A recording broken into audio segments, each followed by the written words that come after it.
Yeah, there's all kinds of creative things that people are doing. Let me think. There's carbon credits that are coming, like gold that's still in the ground that they haven't pulled up yet. A lot of variety of those are coming.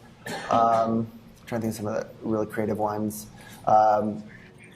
Yeah, just kind of like municipal bonds. Like there's all kinds of anything that you can tokenize. I think in the future, whether it's on Stellar or not, I think most forms of value will be tokenized, just because it's a better way to represent things, a better way to keep track of things. It's more exchangeable for other stuff. So I think almost all value will be tokenized in one form or another. And we are definitely seeing that evolve. That was Jed McCaleb in 2018. And he was talking about, sort of the overall game plan for Stellar. And man, has it really come to fruition. Today, you guys are here. We're going to be talking live with the CEOs, in fact, co-founders of Monetran, and they are doing something very spectacular here. They're coming out with an asset-backed stablecoin. But before we jump into that interview, I just want to kind of give you a quick update on some events that are coming up this month. March 17th, I'm going to be talking with Eugenio, who is actually going to be my first time on somebody else's show. I'm going to sit on the opposite side of the table. And Eugenio Benetazzo is the president of Uchain, the first financial incubator in Italy, structured in joint stock companies. He's the founding father of and national president of Monedas, a new think tank of political thought transversal to the historical currents, with the aim of offering a range of new innovative proposals for those who do business in Italy. He's a best-selling author, known figure in financial news networks, a professional trader, and independent asset manager. So I'm really excited about coming on to that show, and it's just another example of how Stellar is getting to the eyes and ears of folks outside of crypto Twitter. The institutions and investors out there are definitely seeing that there's something boiling underneath the surface and all the meme coins out there, and people are definitely excited about Stellar. Shout out to Stellar Ireland. Absolutely right, man. Is it St. Paddy's Day? Awesome, man. Yes, I'll make sure to have a drink later for you on that one. Also, later this month, I'm very happy to announce that I've got Jordan Edelstein, Chief Marketing Officer of the Stellar Development Foundation. Yes, that has been definitely an interview that everybody has wanted, and I'm excited to bring that Wednesday, March 31st at 12:30 p.m. Eastern. Once again, that's Jordan Edelstein, the Chief Marketing Officer, CMO of the Stellar Development Foundation. So if you're wanting to know what's going on, what's the latest, what's planned this year, you want to definitely check in on that one. And I've got some more interviews that are in the pipeline that I cannot even share with you yet. So it's going to be exciting. But before we get too excited into the rest of the month, once again, we're going to bring on Monetran, who is building an asset-backed stablecoin. And this is something that people have been interested in. And I'm glad to bring them both live to the show. Boom!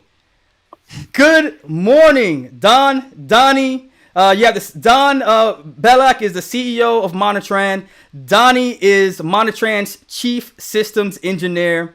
Welcome to the show, fellas. Thank you for joining. Thanks for having us.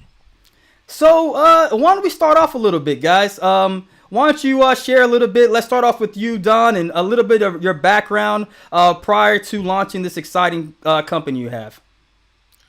Well, I come into Monetran after a career in public relations and publicity at a racetrack in New Jersey. I spent almost 30 years there, and I did just about everything you could do at the racetrack in that capacity of public relations, and that's basically my background. I spent most of my life doing that. Nice, nice. And Donnie, yourself? I'm an electrical engineer by trade. I spent my entire career in the electric power industry. Um, Again, working with the power system, generation and transmission, also engineering management, and implementing a lot of high functioning systems and merging together multiple technologies. Great, great, great. And now you guys are here in the world of blockchain. Donnie, let's start off with yourself. How did you get first introduced to blockchain? Well, for years, I saw on the television, on the financial shows that I watch, years ago, they came out with something called Bitcoin. And I didn't know anybody who knew anything about it. I didn't know anything about it, but Right, it persisted. I mean, every so often, they'd come on and they'd speak about it. And when I moved to Delaware from New Jersey about 3 years ago, I had more time, and I said I'm going to look into this blockchain and cryptocurrency, and that's what got me started to come up with the ideas that I did. and Donnie, yourself? I actually looked this up. So I had a just an interest in it, independent of what Don was working on, and actually probably prior to what Don when Don was working on it about 4 years ago. And I got introduced to it. It's just like everybody else, Bitcoin. That was the big craze. And I Right. spent a couple of months really looking into it, learning about the intricacies, how it worked. Very interesting. And then eventually I said, this is not a final product here. This is a great start. It's revolutionary. There's a lot of improvements that need to be made to it, particularly with the mining, the transaction times, the transaction cost. So I really kind of just put that on the back burner, stayed interested in it, didn't do a whole lot more work about it until actually when Don approached me about this and his idea and introduced me to the Stellar Network. Wow, wow. So we're definitely gonna hop into that. So let's talk about the start of Monetran, Don. What were some of the problems that you were observing that you felt that you guys could solve? Well, I mean, I knew from personal experience that if you sent a cross-border payment, you could look forward to a long time before your recipient got the funds, and you could be sure you're going to pay a good amount for it. And the reason for that is because banks use the SWIFT system, which is now about 70 years old, and it does work, but it's the latency is great, and the cost is much higher than it should be.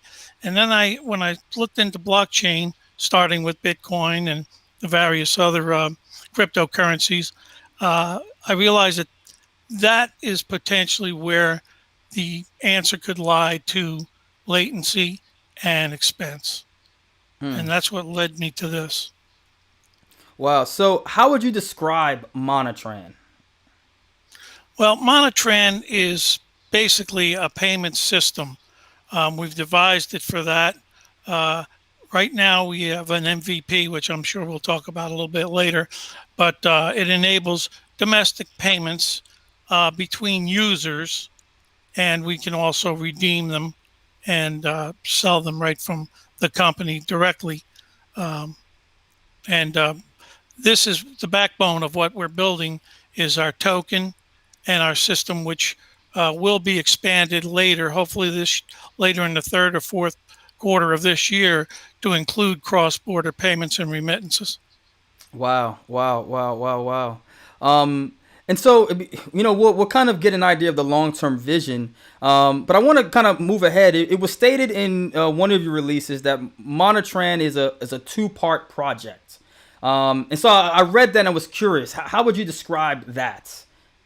Well, when I wrote that, it was to differentiate between the token itself and the system that we're building to use the token.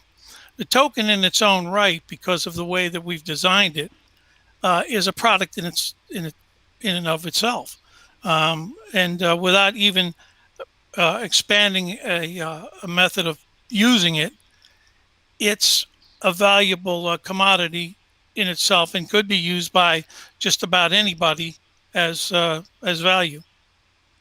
Okay, okay, okay. Um, how would you describe so the actual Monetran business model then? Kind of spell that out and expand on that for us. Well, it's really pretty simple. I mean, what we're going to do is facilitate these payments, domestic and cross-border, and we will take transaction fees. What we're aiming to do with the transaction fees is to make them low. And because we're built on Stellar, and Stellar does not mine like, say, Bitcoin does. The last I saw, a Bitcoin transaction can cost you $7 or $8, which is great if you're spending a lot of money. You may not mind that, and mind it taking a while to get there too. But if you wanted to do something with smaller payments, micro payments, even less than $1, you can't have that extra expense from mining. And that's what led me to Stellar with their validation system, which does not require mining at all. So therefore cuts down on the cost. And so a lot of what it comes down to then is your actual Moneda token, because the Moneda token, as I kind of led into, is backed by assets, securities, and whatnot. So let's go ahead and jump into the Moneda token. Tell us a little bit about what makes that special and how it differs from, let's say your more traditional stable coins. Okay, well, as far as stablecoins goes, the stability of tokens has been approached in a lot of different ways. It's been done with precious metals. It's been done with algorithms. It's mostly been done more successfully with a peg to a fiat currency, say the US dollar. What we back ours with is financial instruments that are interest bearing. So the idea behind it is that we're able to perhaps stay even with inflation. That's the battle that any currency has, is to battle inflation. Like the US dollar has inflation built into it. You can pretty well predict they try to maintain a 2% inflation rate, the Fed does. So what that does mean is if they're successful, your dollar at the end of a year would be worth 98 cents. So the longer you hold it, the less purchasing power it has. What we tried to do with Moneda and interest-bearing instruments is to stay even so that your purchasing power never erodes. So that's the big difference. And of course, algorithms and things like that, I mean, they don't back it with anything tangible. No, we do. We have dollar-denominated instruments as our backing. Interesting, and especially with there's been a lot of printing going on lately. So as you mentioned, in normal circumstances, yes, they try to keep interest rates and inflation kind of even keeled, but who knows what we're actually going to be walking into over the next years to come. Well, it's a challenge, definitely. Yeah, it's definitely a challenge. So can you, I guess, give some more insight into what exactly you guys will be backing it with? When you say you're backing with tangibles, describe a little bit more on that. Well, we have in our portfolio now very conservative instruments, U.S. Treasuries, municipal bonds, and they're basically picked more for safety than they are for yield.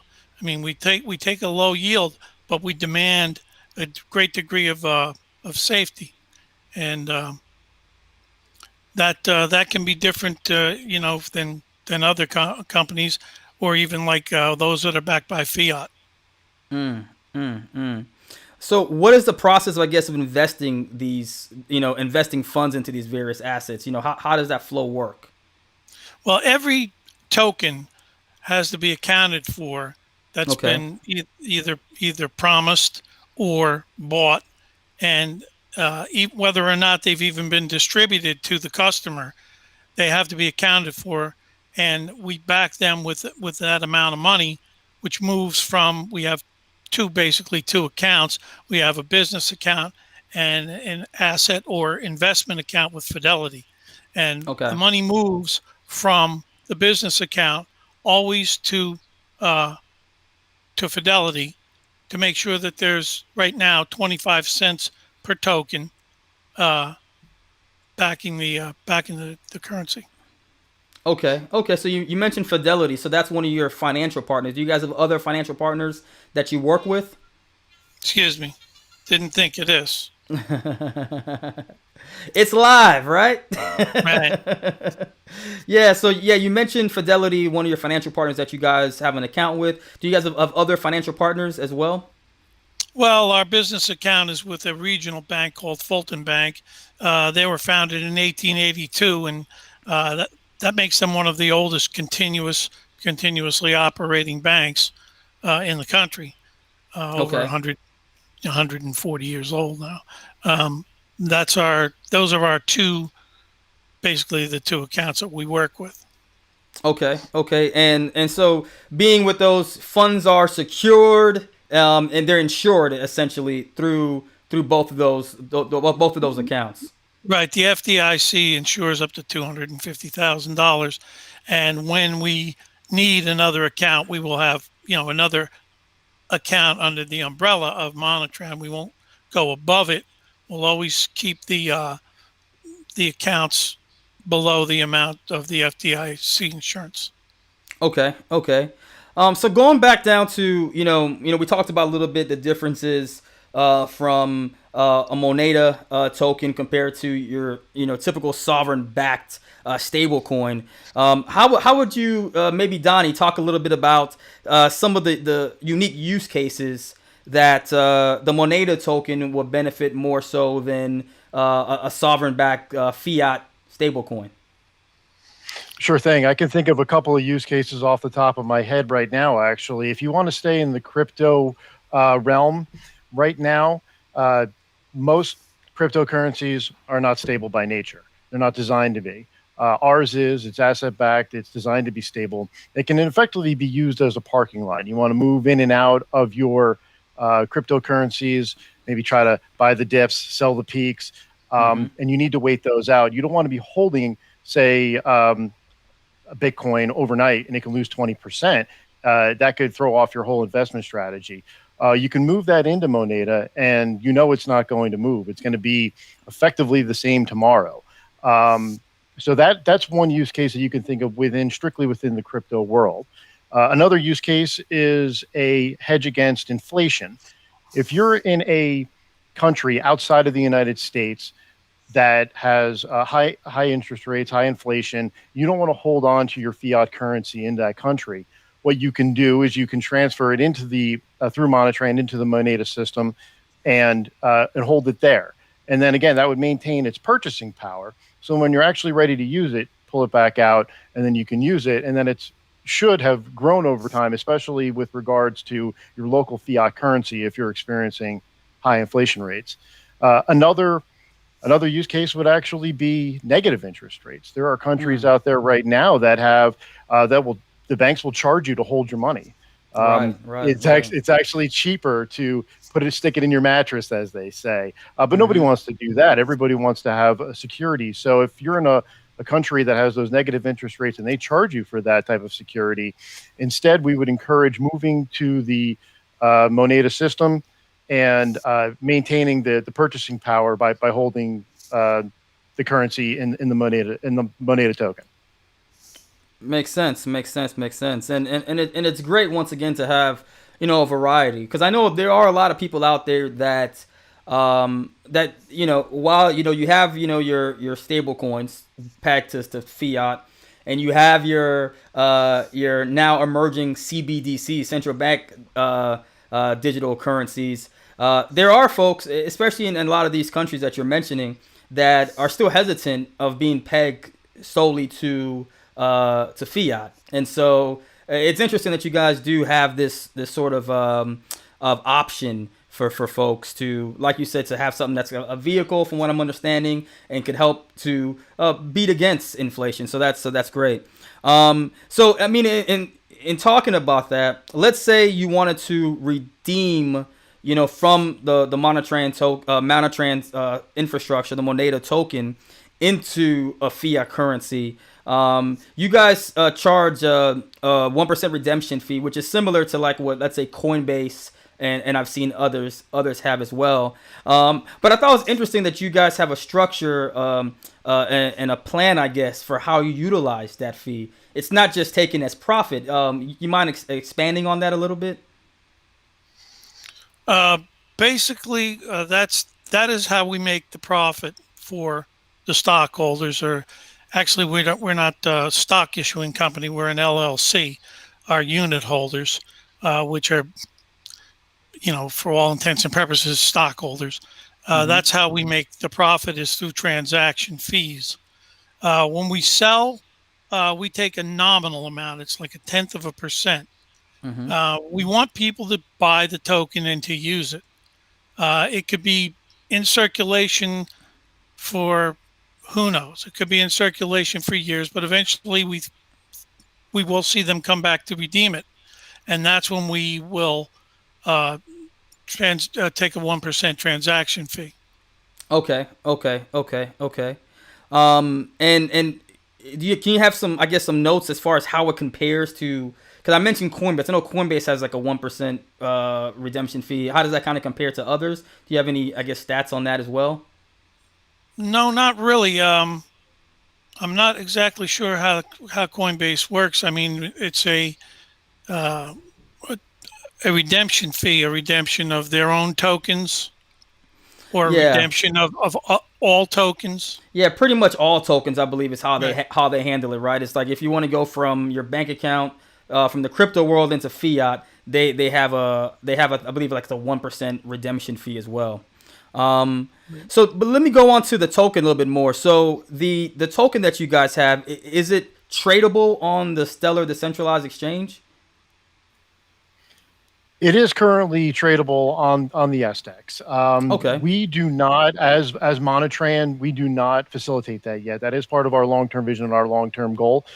There are a lot of challenges as far as opening up the trading in the marketplace and maintaining a stable value. So there's a lot of game planning that we want to do internally as a company at Monetran before we fully implement that type of a market on the SDEX. However, if anybody wishes to choose to purchase the Moneda through the Monetrans system, they can transfer it out. They can go to personal wallets. They can go to the SDEX. They can set up the trust lines, and they can do all of the exchanges that they so wish. Right now, as a company, we don't do that. Now, what we do is we maintain the stable price by buying and selling at the stated rate through the Monetrans system. And so if somebody chooses to go out, like I said, they can certainly go out and do that on their own. We have plans to facilitate our own market. We do it right now in and out of fiat currency. We do plan to facilitate in the future in and out of cryptocurrency as well. Okay, interesting. I wanted to add that we had looked into the Kelp bot, which is you can make your own market for tokens on the SDEX with that. The truth is, we make a market right now, directly from the company. But some people may want to use the SDEX for some reason, and we will make that available. We just, at this stage of the game, where we have other priorities that are taking up our time, and we will eventually, I think, do that.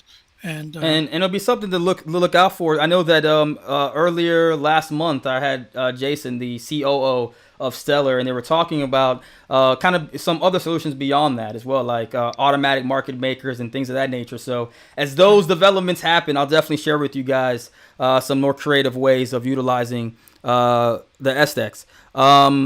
So take a little bit, tell me a little bit, Donnie, on the decision to utilize Stellar, because I'm sure there's a lot of blockchains that are out there that offer capabilities, but why Stellar in particular?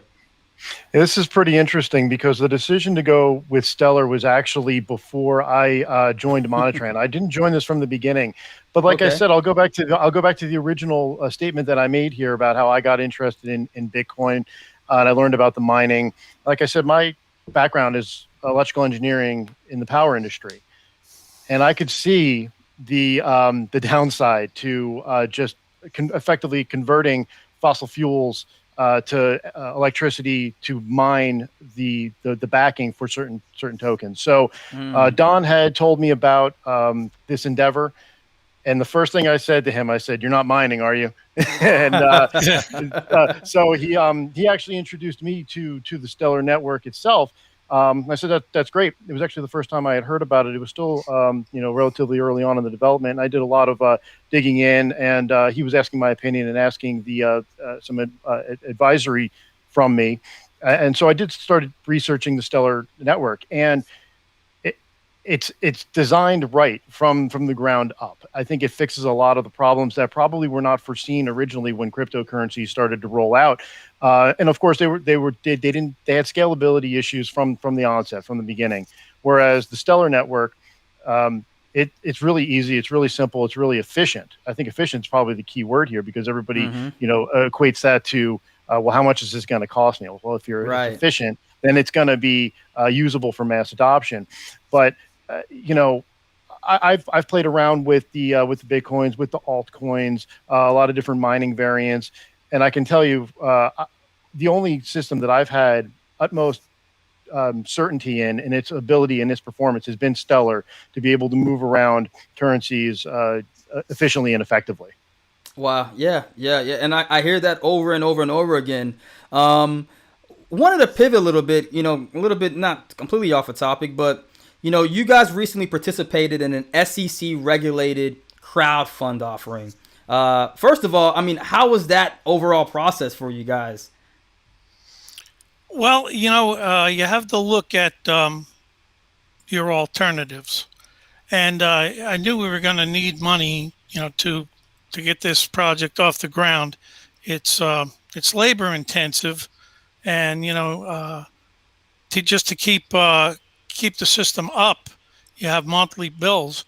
So I looked into various ways that we might be able to do that.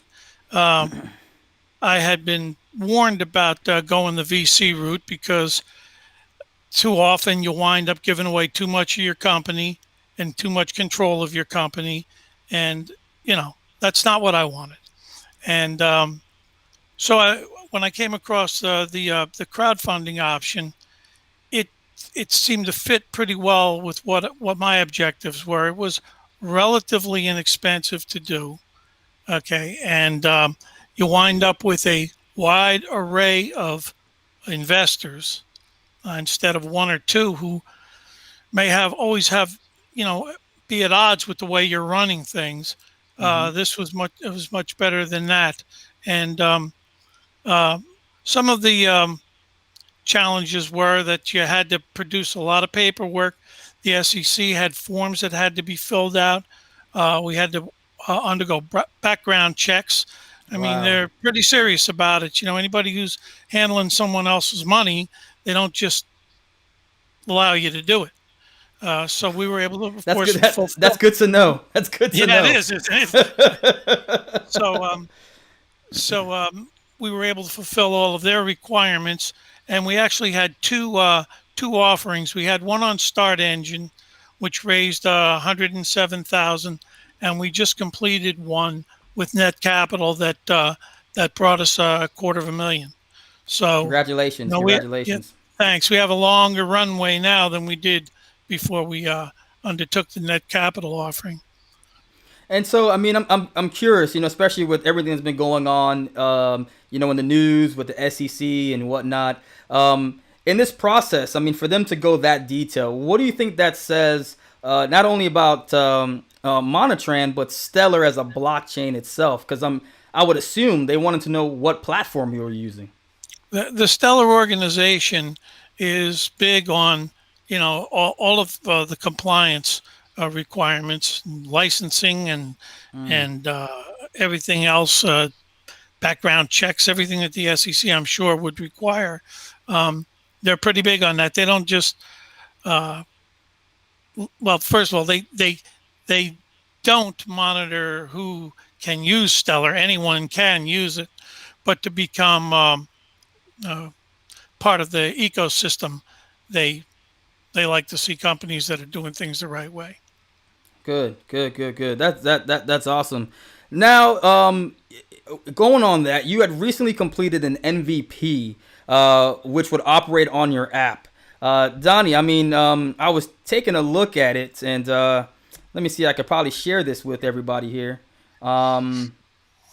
There we go. There you go. The Monetran mobile app. Tell us a little bit about this MVP that you guys have. Sure thing. So the MVP was launched at the end of January, and it was really a soft release. It was given priority to our early investors, which Don had already mentioned was the Start Engine investors.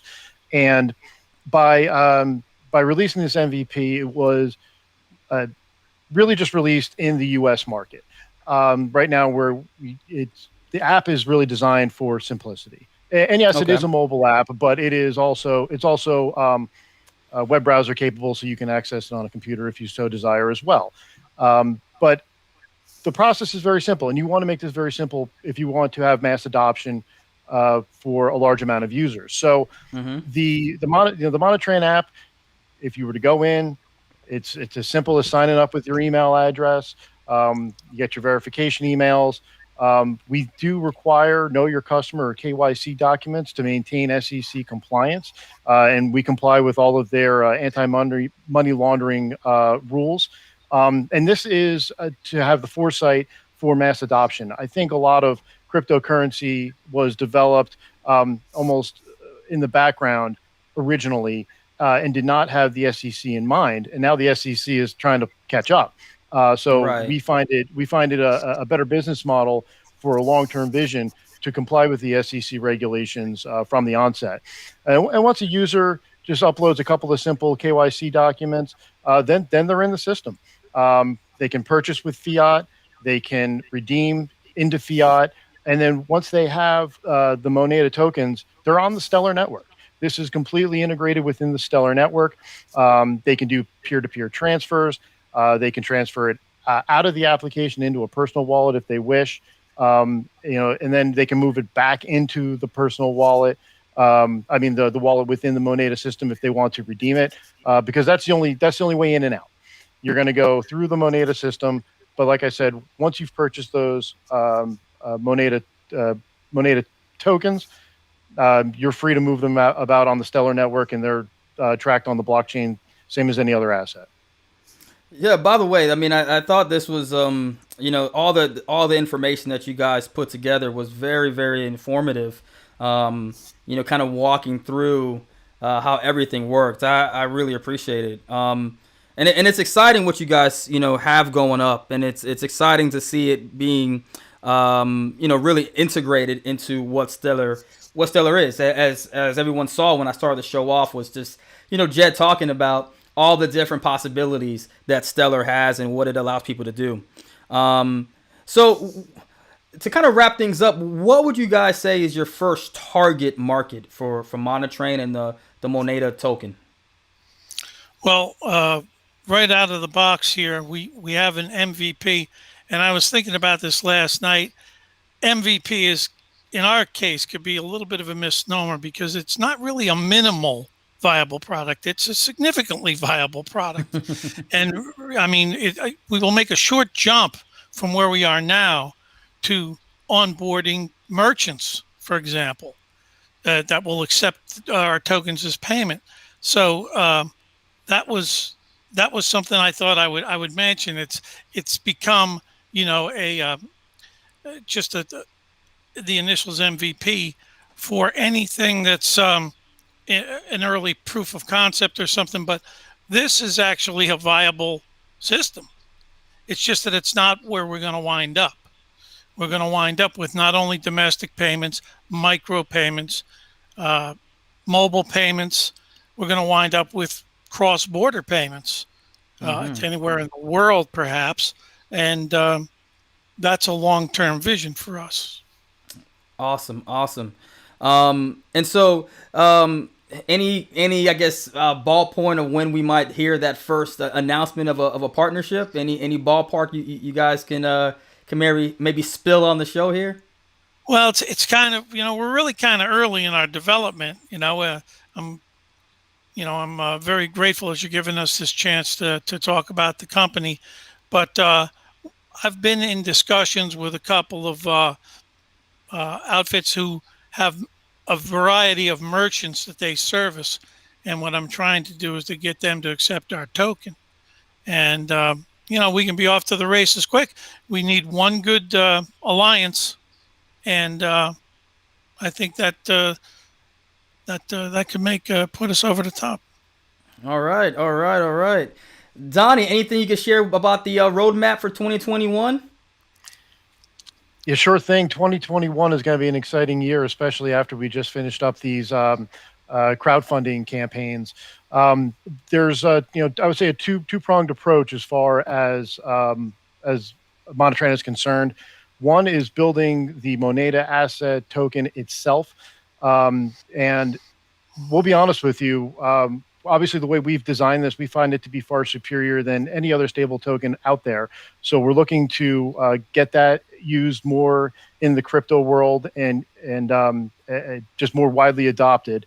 And then two, the front end user experience, we're already starting work on version 2.0. Right. There's always improvements to be made. There's always feedback that we can get and make the user experience cleaner, simpler, and just more available for mass adoption. Awesome, awesome, awesome. Well, Donnie, thank you guys so much for jumping on to the show. I came across you guys doing an earlier show looking at all the different SEC filings, and so it was great for you guys to connect online and come up and give us some insights on what you guys have been working on. You guys hang on tight. I want to let everybody know, thank you for tuning in. Do not forget that this month we have Jordan Edelstein, the Chief Marketing Officer for the Stellar Development Foundation. He's going to be here live. And then also tune in on March 17th when I sit down with Eugenio Benetazzo on his show for Crypto Talk. Hope you guys learned some great information today with Monetran. Keep an eye out for the Moneda token. And other than that, I will see you guys soon.